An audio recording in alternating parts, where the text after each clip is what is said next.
अगर आप कुंभ गए होंगे तो साधु संतों का मेला देखा होगा। प्रयागराज के कुंभ में नागा भी देखे होंगे, लेकिन क्या आपने कभी महिला नागा साधु के बारे में सुना है या देखा है? अगर देखा है तो शायद सब कुछ सामान्य लगा होगा, आम पुरुष साधु जैसा लगा होगा।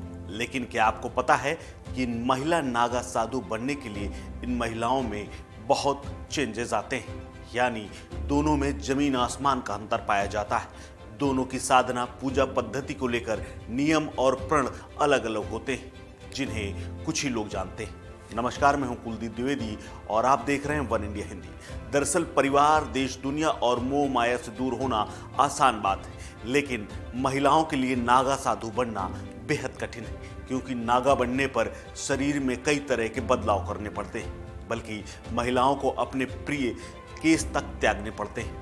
पुरुष नागाओं की तरह इन्हें अपना मुंडन करवाना पड़ता है।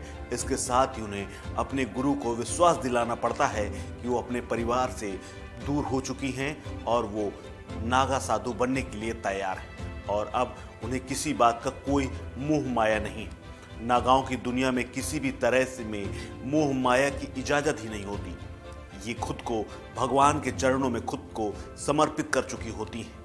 कई वर्षों की कठिन परीक्षाओं के बाद कोई महिला साधु बन पाता है और गुरु उसे दीक्षा देता है। इससे पहले नागा साध्वी बनने के लिए करीब 10 साल से ज़्यादा का पूर्ण ब्रह्मचर्य का पालन करना पड़ता है। तब उन्हें सांसारिक मोह माया से दूर माना जाता है। इससे उन्हें समर्पण की भावना का विकास होता है। साथ ही उन्हें नागाओं के रहन सहन की जटिलताओं का भी पता चल पाता है। इतना करने के बाद ही इस बात का निर्णय लिया जाता है कि किसी महिला को नागा साधु बनाया जा सकता है या नहीं। दरअसल महिला नागाओं का जीवन बहुत कठिन होता है। ऐसे में कई बार ये बीच में ही साधना छोड़ने को मजबूर हो जाती हैं, क्योंकि शरीर और मन साध नहीं पाती। भक्ति और त्याग का प्रतीक ये महिला नागा साध्वी पूरे दिन साधना करती हैं। इन्हें सुबह ब्रह्म मुहूर्त में उठना होता है। इसके बाद ये नित्य कर्मों के बाद शिव जी की घोर तप और तपस्या करती हैं। दोपहर में भोजन करने के बाद फिर से शिव जी की साधना में जुट जाती हैं। नागा साध्वियों के इष्ट देवता शंकर भगवान हैं, लेकिन इसीलिए इनका जीवन भी बिल्कुल भगवान शिव की तरह रमता हुआ होता है। ये चौतरफा अग्नि के बीच में बैठकर साधना कर सकती है। गर्मी की धूप हो या फिर पूस की सर्द रात, नागाओं का जीवन एक ऐसा ही होता है जिसमें तप और मौसम से परे हो जाते हैं, जिसमें इतना तप जाते हैं कि मौसम का भी कोई प्रभाव नहीं रहता। महिला नागा साधु बनने के लिए कठिन तप के साथ त्याग से भी गुजरना पड़ता है। भौतिक सुख सुविधाओं का त्याग करना पड़ता है, साथ ही अपना पिंड दान करना पड़ता है। इसके बाद ना तो ये कोई मेकअप कर सकती हैं और ना ही कोई चमकीले वस्त्र पहन सकती हैं। साध्वी मुंडन करवा के खुद का तर्पण करती हैं, यानी वो अवस्था को जीती हैं जिसमें एक पुरुष किसी को मुखाग्नि देने के बाद जीता है। गृहस्थ जीवन से निकलकर खुद का पिंड दान कर ये साध्वी खुद को इस संसार में मृत बना लेती है। इसके साथ ही शुरू होता है इनका नया अध्याय, और यहीं से शुरू होती है कठिन तप और इनका जीवन, जहाँ से सारी सुविधाओं से इनका मोह भंग किया जाता है। फिर इनका एकमात्र काम रहता है भक्ति और साधना। इस समर्पण के बाद ही इन्हें दीक्षा और परीक्षा के लिए भेजा जाता है। महिला नागा साधुओं की दीक्षा भी आसानी से नहीं मिलती। त्याग और तप के बाद शुरू हुआ ये क्रम कठिन परीक्षा तक चलता रहता है। इसमें गुजरते हुए इस बात का निर्णय महिला नागा साधु की गुरु करती है कि उन्हें दीक्षा दी जाए या नहीं। इसके बाद ही आगे के सारे कर्म कांड किए जाते हैं। इनमें इन्हें महिला नागाओं के नियम और परंपराएं भी बताई जाती हैं, जो कि एक शिक्षा का पाठ होता है। महिला और पुरुष नागा साधुओं में केवल एक अंतर है। महिला नागा साधुओं को खुद को पीले रंग के कपड़े में ढकना पड़ता है।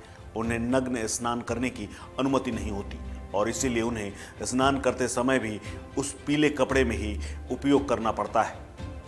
ये पीले वस्त्र ही इनकी पहचान भी बन जाते हैं। नागा साध्वी इस पीले वस्त्र को धारण करके ही कुंभ में प्रवेश लेती हैं। महिला नागा साधुओं को कुंभ में इन वस्त्रों में ही डुबकी लगाते हुए आप में से तमाम लोगों ने देखा भी होगा। किसी महिला को नागा साधु बनने से पहले किसी अखाड़े की महिला सन्यासिनी से दीक्षा लेनी पड़ती है।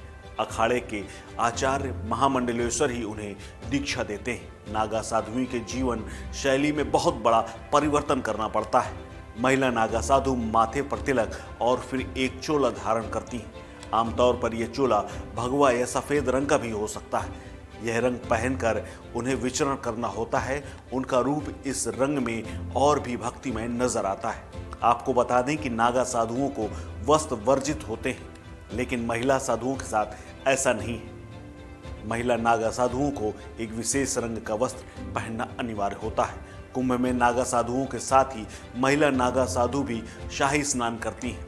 अखाड़े में इन्हें पूरा सम्मान दिया जाता है। इनके लिए कुंभ के मेले में शाही स्नान के लिए अलग से व्यवस्था सरकार करती है। ये महिला नागा साधु कुंभ में आए विदेशियों के आस्था का अलग एक स्तंभ भी है।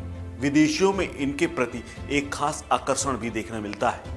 इनकी दिनचर्या और त्याग के ऊपर विदेशियों ने कई मशहूर डॉक्यूमेंट्री भी बनाई है, जिनका देश और दुनिया में प्रसारण भी किया गया है।